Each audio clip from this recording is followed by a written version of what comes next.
Divine Feminine. You know, I feel like there are so many times in my life when, like, it could just be tower after tower after tower. Phoenix moments and ego traps and dark nights of the soul, you name it. I somehow call it all into me. And yet, somehow, some way, you manage to always be that what is it that this little light of mine, and it's always, I swear it's always like I suppose I maybe somewhere in my mind I had this fantasy that it's always like these big huge gestures that really show somebody's love, right? Like fighting for somebody and skywriting and I don't know, just really huge things, you know. And it's not like that you're not capable of those. I've even seen you do some of those, but like the real thing that really always makes my heart smile, it's those little things. The little things that remind me of who I am. Father, brother, friend, twin flame, among other things.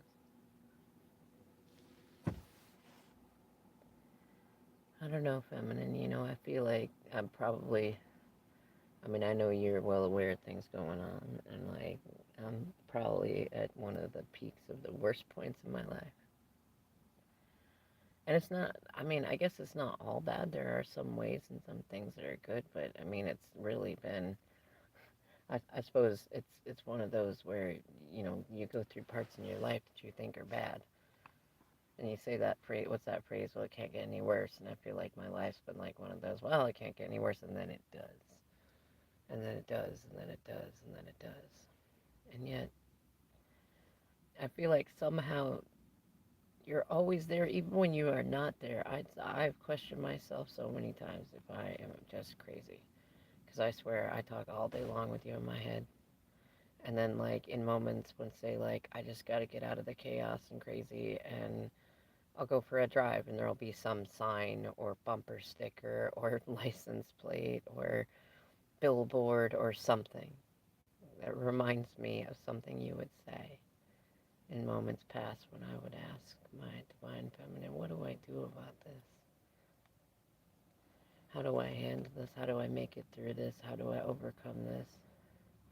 And every time it's always something, it's either something hilarious or it's something that's like, well, duh, you do the right thing, you do the good thing, you do the noble thing, you do the honorable thing. You get better, you get stronger, you get healthier, you keep going.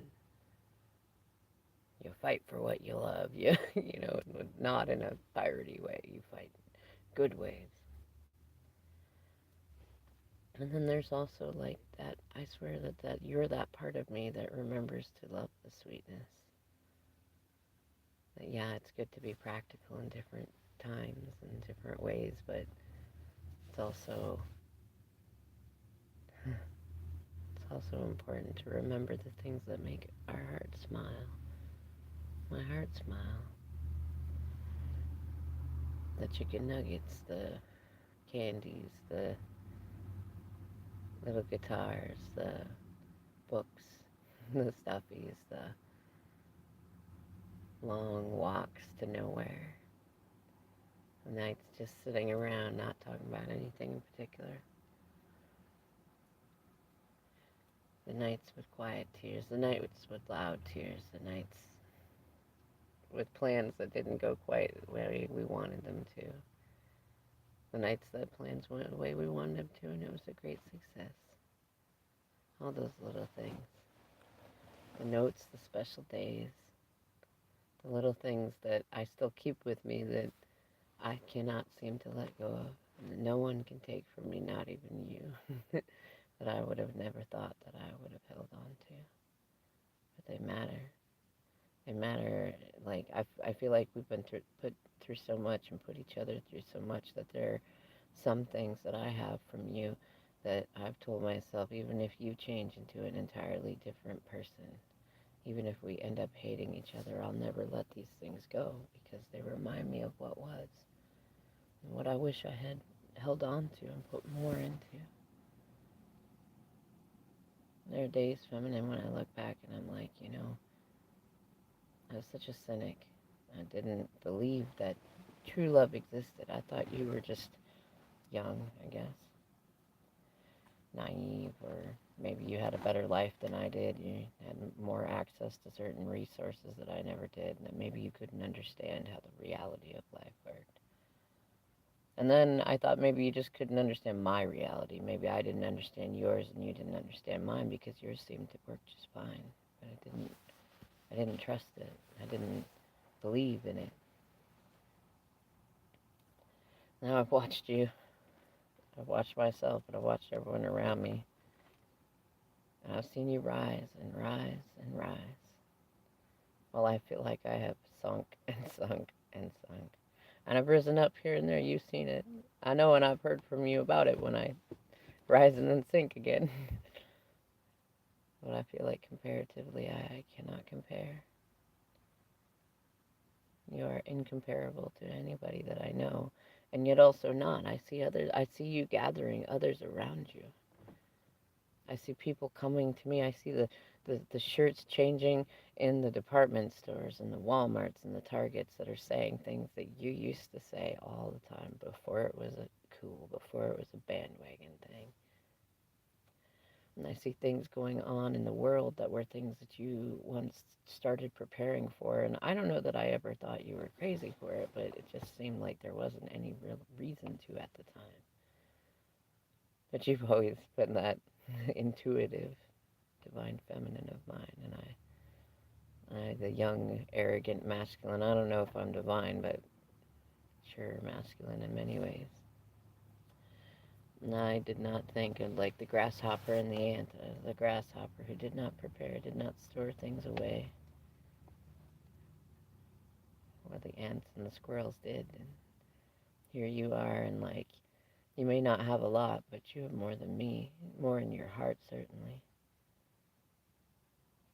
And you people that lift you up because you do good, not because you necessarily give them things, but I know you give them all of you, and that is worth more than any of what they've given back to you. I don't know if you know that yet, but I know it's true.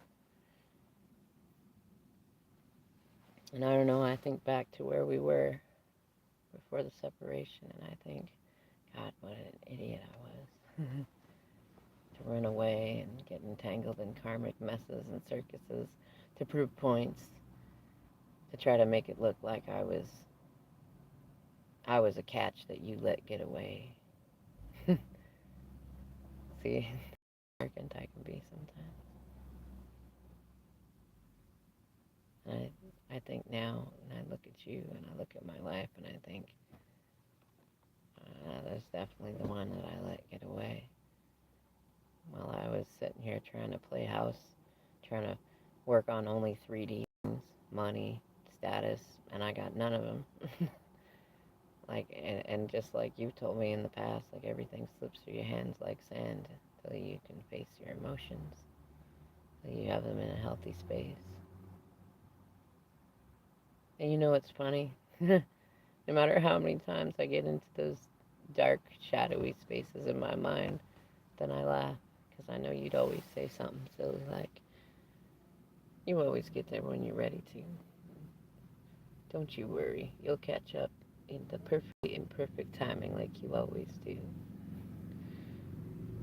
And even though I've got probably hundreds of other voices around me, and sometimes even yours in 3D, telling me, like, that I can't do it, that I'm not good enough, that I need to fight, that I gotta ignore it, all that stuff, like, I still come back to it.